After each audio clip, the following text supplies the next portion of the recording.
Hi, so here we are in the final days of Filmtastic February. Hello. And and Annie, Obscure Book Adventures, who devised all of this, had the genius idea of having a prompt to do with film magazines or fanzines. Woo-hoo. So I've been immersed in the world of Picturegoer. Yes. A film paper from the 1950s. So this was British. It came out weekly. It's quite big. It's not a glossy. Printed in two colours. So you got your this sort of reddy orange ink and black, and then they can make what I believe are called duotones, sort of combining the two. So it's got a nice sort of emphasis, but it also feels a little bit serious because it isn't exactly a glossy. So here's the sorts of things you got in Picturegoer. Well, one thing is covers, and one thing I noticed about the covers is they can be a bit racy. I mean, check this out. Not as much this one, but you know, I thought the 50s were like puritanical, and really sex didn't happen between the Roaring Twenties and the Summer of Love in 1967. So what's going on with this sort of thing? But the adverts are clearly aimed at a female readership. That's one thing, such as this Imperial Leather Talc. I think talcum powder's blotted its copybook by daring to be carcinogenic. Yeah, by being poison. So you don't see that anymore. And the big picture on the cover and the big headline don't match up. So Peter Pan's new look is not this look. This is a picture of Jean Peters, the pick-up on South Street girl. God. Okay, so I'll just run through an issue, and I'm just going to pick out stuff that I've found a little bit interesting. I bought a stack of these for hardly any money because each of us had one picture or coupon cut out, so they're kind of worthless, but filled with reading. If this was all that survived to tell us what movies were all about, well, let's see what we would think. First editorial page you get is a letters page, focus on films. So a big a bit of a play on words, you see. Oh yeah, focus on films. So reader interaction, really important, and in sort of pre-internet days, I suppose magazines was one place where that sort of thing happened. So you get a whole bunch of letters, and you get a star letter as well. So they're using their powers of having red ink to pick something out. Throwing in the rocks. Hudson? What about Reed and Steele, they're asking. Having seen Sea Devils, I'm surprised that Anne Russell failed to see a British star 20 times more forceful, virile and good-looking than Rock Hudson. No, say it isn't so. And he didn't have to be stripped to the waist. I refer to Maxwell Reed. Our own Anthony Steele is the answer to Hudson. Where in Hollywood is there an actor to better Steele? So you get those kind of opinions, and you get adverts for things like suspenders. Also, it's early 50s. I'm working backwards. This is 1953. So there's lots of references to the military. Letters come in with people's service numbers and things like that. And you get this advert for the Women's Royal Army Corps.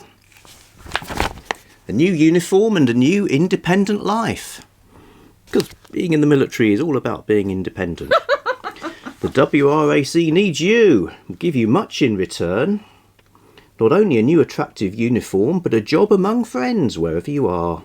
A vital job in which you can develop your initiative to the full. No rent or clothing to pay for. No having meals alone. No season tickets to buy. Because you can drive a tank. Here's Ginger Rogers. You get lots of articles are basically about stars or their interviews with stars. Ginger Rogers, personality of the week.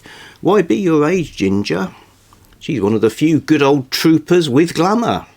Yet she deliberately throws it away with her has-been role in Forever Female. And there's an awful lot of films I've basically never heard of, although I have heard of It Came From Outer Space. Science fiction film, really good. We all believe in Rita. We do. Rita who? Rita Hayworth. Rita Hayworth. I believe in her. Talked about Believe by in you, Rita. the prop man. Rita looks at my collection of hand props. How do you like my collection of Rita pin-ups? See, if I've met some guy who had pictures of me and drawers full of hands, I'd probably be slightly annoyed. What, actual hands? Nah, hand props. I guess it's stuff you put on your hands, like gloves and rings and things. There's a review of one of her films, Salome. Rita Hayworth, Stuart Granger. Oh, Stuart Granger. Was it all worth it for the sake of a sanctified striptease? 80 minutes of slow and doubtfully biblical pageantry seems a lot to put up with for 20 minutes of sizzling and quite unbiblical excitement. Okay, so there's a religious film to maybe give a miss to. Yes, another regular feature, reader service, like I say, interaction. So this is a sort of pre-internet Google, really. People write in with questions and the film people on the magazine answer them. Were dummies used in the filming of King Kong and Mighty Joe Young? In which film did Olivia de Havilland play a school teacher? Hold Back the Dawn, 1941. Yet more ads. The finest family health drink in the world. Ribena. Oh, Ribena. Fights fatigue. Sugars for energy. Vitamin C for vitality. That's Ribena, bringing health to young and old alike. Like this guy, too tired for overtime. More production needed. More money to be earned. Yet so often one feels too whacked to have a go. So, going backwards by a few months, let's see, this is Kathleen Hughes. Ah yes, another advert. Speaking as a landlubber, says Jack Hawkins, who had just been in one of his war films, The Cruel Sea. And they're advertising Capstan cigarettes, Captain Navy Capstan Cuts. Full strength. They were a cigarette to put on your chest. Oh, blimey. Oh. Well, according to Jack Hawkins, after I've smoked this Capstan, I'll be ready to sink 50 U-boats. Big article about Dean Martin and Jerry Lewis, and I must admit I can never find these guys funny, however hard I try. So that's They that tried one. too hard, that's the trouble. Could be. Anything for a laugh, it says. That's the philosophy. There's never anything good comes out of that sort of philosophy. So here's Barbara Ruick. What's up with these covers? 3D number 3, House of Wax. So an article about three-dimensional movies. So that was like, Hollywood trying to find the next big thing. And I'd never heard them before referred to as depthies. Oh. So House of Wax was the third depthie to reach us. Comes from the studio that made it okay for sound. And you've also got Going the Rounds. So as well as proper reviews, you get a big list of the films that are currently on release. Huge list. Remember, this was a time when there'd be many cinemas. Where I was brought up, there were about 13 or something. There'd be flea pits and cheap ones, there'd be luxury ones in the town centre, there'd be suburban ones. Kosh boy, is this the time to sensationalise juvenile delinquency? Anyway, James Kenny puts up a good show as a young gangster. And I like the fact that you get this Picturegoer Seal of Merit for a film they particularly like. In this case, The Cruel Sea, which I have heard of. So here's Janet Leigh of shower scene fame, already getting ready for the shower in a towel. It's obviously a big thing. In fact, maybe she's read all these adverts that are sort of often hygiene related. It's a pity Mrs. Barber finds the so-called raw-edged voice of Thelma Ritter too much to take in a full-length film. She apparently can't appreciate the subtle humour and warm sincerity of this first-rate actress. Don't diss the Thelma. Yeah, well, that's Corporal Jill Jones has that opinion, writing in from Rickerton Camp in Midlothian. I'm with you, Corporal Jill Jones, in your attractive uniform. Regular viewers might recall Jennie reading a poem about Thelma Ritter in our Filmtastic poetry show. Put the link in the down below. Oh, I probably will do that. Good. Light-headed Loretta. Yeah, sometimes the writing is like... Stop, Janet, please stop jumping on me. They're like defending the stars from being miscast. So Loretta Young, too good a trooper to be turned into a brassy blonde. I should say so. Yeah. Another cigarette ad. Stanley Matthews, the legendary footballer. Blackpool's Quicksilver outside right. It wasn't till I changed to Craven A, he says, that I learned what smooth smoking means. God, they were such disgusting cigarettes. Really? Craven A cork tips, yeah. Yeah, he mentions the cork tips. I don't know what the great thing about the cork tip was, because that just made them taste even worse. Well, P.S., that cork tip really does make a difference, you know. It does. There's a lot more pleasure in a cigarette with an end that's always clean and dry and firm between your lips. If you accidentally smoked too far and started smoking the cork tip, it was a truly eye-opening experience. Stanley Matthews wouldn't do that. No. Well, she's nice to look at. The Merry Widow is lavishly dressed, but there's something missing from the gay girl we used to know. She's glamorous, she's charming, she's as elegant as a fashion plate. But let's admit it, this widow is not so very merry. So a version of the Merry Widow without merriment is probably not great. Richard Burton on the rise. Then we have a cover with Barbara Payton. So, as you might recall, I was trying to work Barbara Payton into all of the prompts, and I've succeeded. So here she is in a magazine, seen here in a candid shot, standing on the balcony of a London hotel, because she was in this country to make the four-sided triangle that I talked about. Some of these letters can be pretty harsh. It's stupid. The story of a man's being turned out of his home by his wife's relatives in No Room for the Groom was the stupidest yet. Says MC Stewart, who lives in a flat in Brick Lane, so he might have some skin in that game. Let them hate me, says Granger. Stuart Granger. No one hates Stuart Granger. He's lovely. Smart Alec know-all. Oh. That is Stuart Granger's kind. Granger is a tyrant in the studio, storms at technicians. I wish I could report that he's also a social hit. Granger's probably one of the worst unofficial ambassadors for Britain. His manner is making him a most unpopular Englishman in Hollywood. Oh, Stuart, feet of clay, man. Well, he mounts his own defence in the article. Then you get the cover article about Barbara Payton. So she's kind of on the cusp of her decline. You know, there'd been a big scandal in Hollywood. She was kind of too much for my mirror, and come to Britain to make films instead, and it's all a bit terrible. My heart is still very full, you don't know. I think people will realise in time. She puffed nervously at the cigarette. If I could only meet everyone in the world separately, I think they'd understand.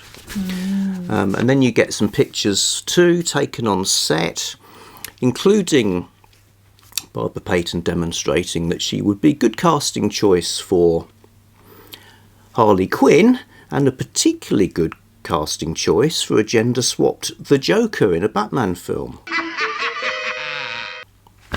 fancy that. Yeah, look, check her out. Oh, yeah! She could play the Joker she could without play the makeup. Joker without Just stick some green hair on that woman. It's Claudette Colbert on the telephone. She's pretty, Claudette Colbert. She is. She is. She is. Like her. Players please, we still say. And oh yeah, back in the extra extended letters page. Cover comments. Ava Gardner is a beautiful woman, but her unnatural pose on your cover, March the 1st, gives a quite different impression, says Gillian Cochrane of Moseley in Birmingham. Followed by ... I protest strongly against the cover of Ava Gardner. Surely the contents of your magazine are sufficiently attractive without this sort of thing. MS Fisher. What sort Leeds. of thing? Well, I don't have that issue now. Was it one of those leaning forward with the bum sticking out? Yeah, well, I don't know, because I could go online, probably find a scan like an animal, but I just pixels don't seem to do it for me. Fortunately, in our own very town, probably about a mile from right where we're sitting now, is a film archive in a university library that has a bunch of picture goers. So, cut to vlog segment when I go to see if I can track down the shocking cover that caused readers to write in and protest. Okay, so here we are entering the campus. It's turning into a rather spring-like day, which is nice. Must have walked up this path thousands of times when I was working here. Now this is a nice bit with a lake. Round here's where the graduations happen. Oh man, this looks lovely. Whole bunch of trees. And that red building is the Arts Centre.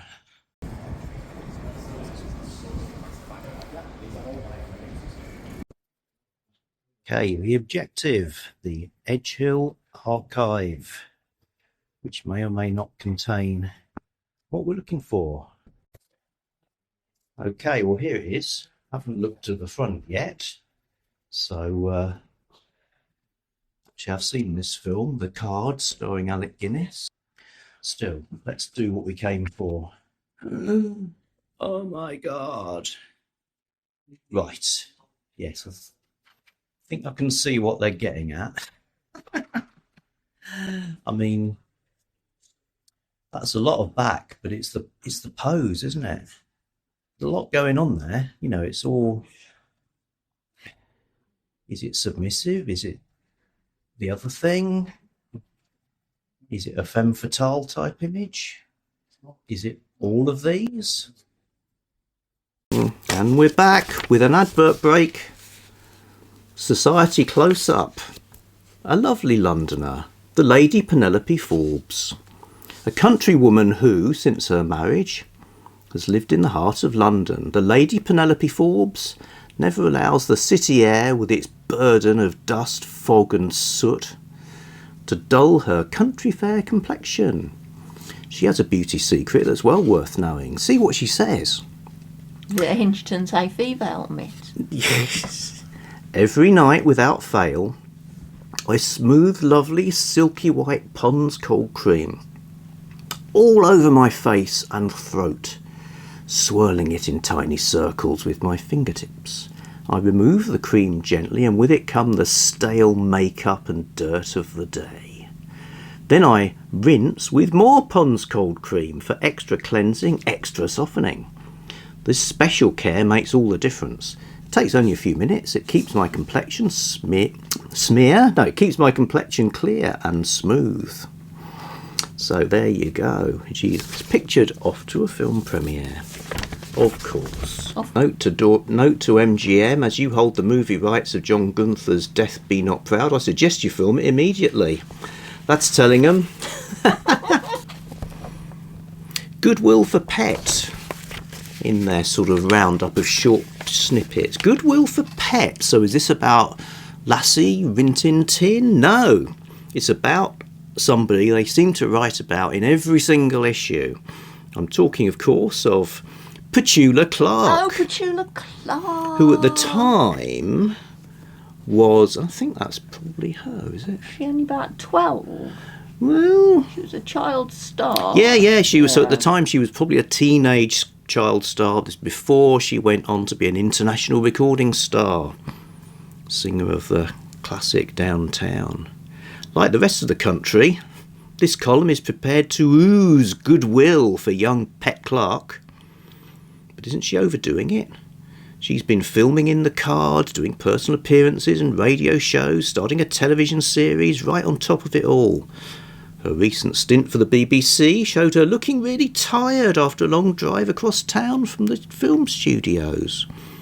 Our advice to Pet is to cut out the personal appearances, concentrate on the two things that matter, television and the movies.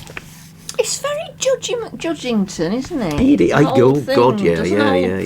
No. Well, it's the voice of the voice of film. Picturegoers. It's Mitzi Gaynor. Her legs don't conform to the usual pencil slim pattern, but she puts a Quicksilver tap with Dale Robertson and Dennis Day. So, if you want to see what legs that aren't pencil thin look like, she certainly does appear mighty. Probably not as mighty as Fearless Nadia, but... no one's as mighty as Fearless Nadia. Who knows? Put them in a fight. More confectionery. Who says Macintoshes? We all say Macintosh with the crazed look of... it's what Rambo referred to as total derangement of all the senses.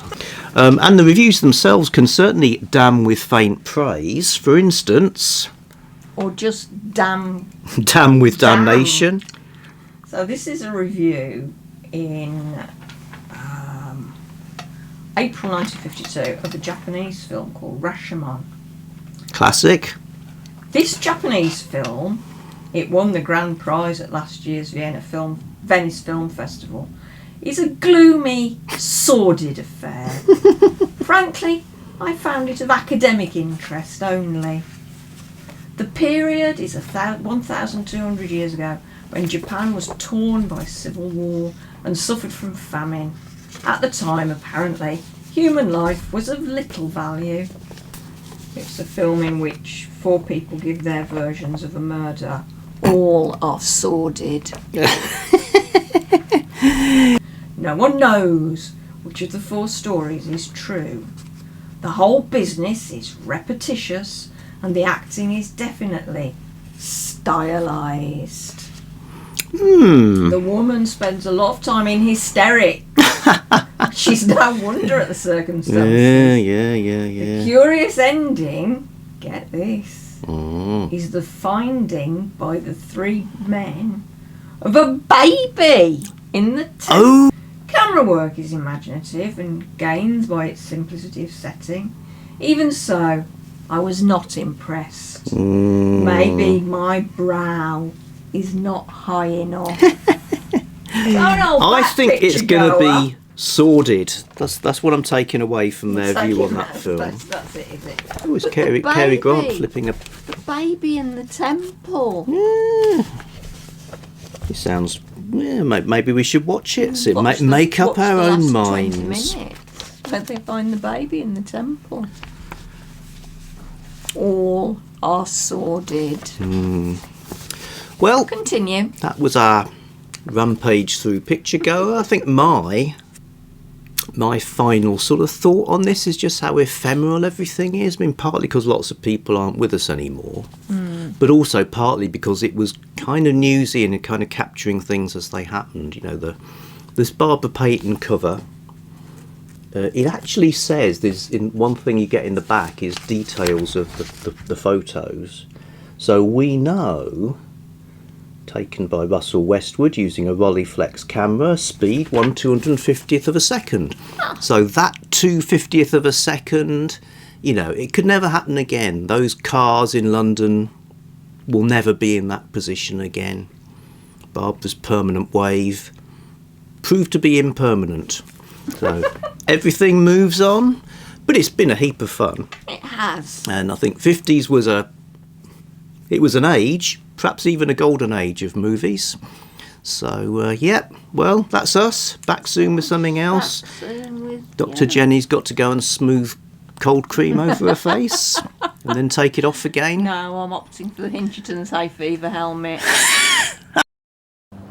It's better than drugs, he says. Drugs don't always work, and when they do, they often have unpleasant side effects.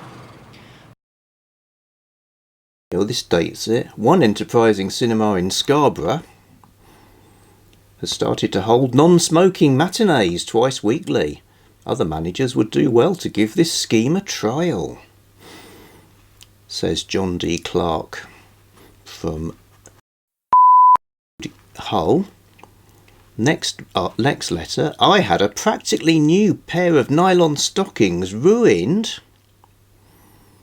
when at a cinema a lighted match was dropped onto the floor where it set sweet wrappers alight. D. Pearson, Miss. Two men and the woman they both want marooned on a hurricane-swept tropical island. It's the loveliest blouse of the year. I just amazing. Remove underarm hair in 3 minutes. Peroxide toothpaste. Young people nowadays are often yawny even in the mornings. Got home perms. Oh, dear God, I remember them. The strange smell of the substance that was perming the hair. Who's air conditioned for comfort? Airtex underwear, that's what you need. Charles Lawton. It's not all pictures of ladies.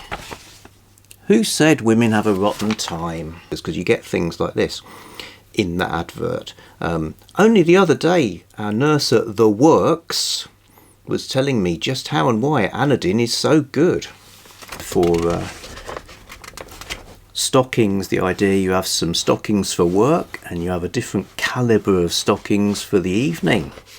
I'll dig that out and stick a picture up because it's something you need to know. Spots and pimples, yep, got to get rid of them. Oh, here it is, yes, here's that very advertisement. When minding machines, Bluebird 333, or spellbinding marines, Bluebird nylons. So that's how you'd spend your time as a woman, working in the factory and then attracting a marine. And then some guy is telling you, you look better in Bluebird stockings. Sponsored by the Stars. Okay, well, they don't make them like that anymore. Has Fred Astaire ever portrayed an air pilot on the screen? Yes, in The Sky's the Limit. Film magazines, they are good.